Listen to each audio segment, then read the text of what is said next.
આજ રોજ અમારા બનાસકાંઠાના સાંસદ બેન જ્ઞાનીબેન અને બનાસની બેન કહેવાય એવા અમારા સુરત ખાતે આજે પધાર્યા હતા અને અહીંયા સાથે સાથે કોંગ્રેસના બનાસકાંઠાના જિલ્લા પ્રમુખ ગુલાબસિંહ રાજપૂત પણ અહીંયા પધાર્યા હતા અને અમે સુરત ઠાકોર સમાજ અને ઠાકોર સેનાની ટીમ અને ઠાકોર સેનાના પ્રમુખ બધા સાથે મળીને અને બે મહાનુભાવોનું અમે સ્વાગત કર્યું, સન્માન કર્યું.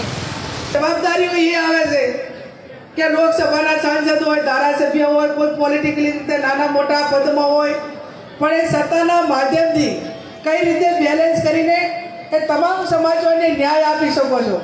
અને ન્યાય તમે જેટલો આપી શકો એ તમારા પોતાની એક રાજકીય કારકિર્દી દરમિયાન તમારી એક પ્રોફાઇલ બનતી હોય છે.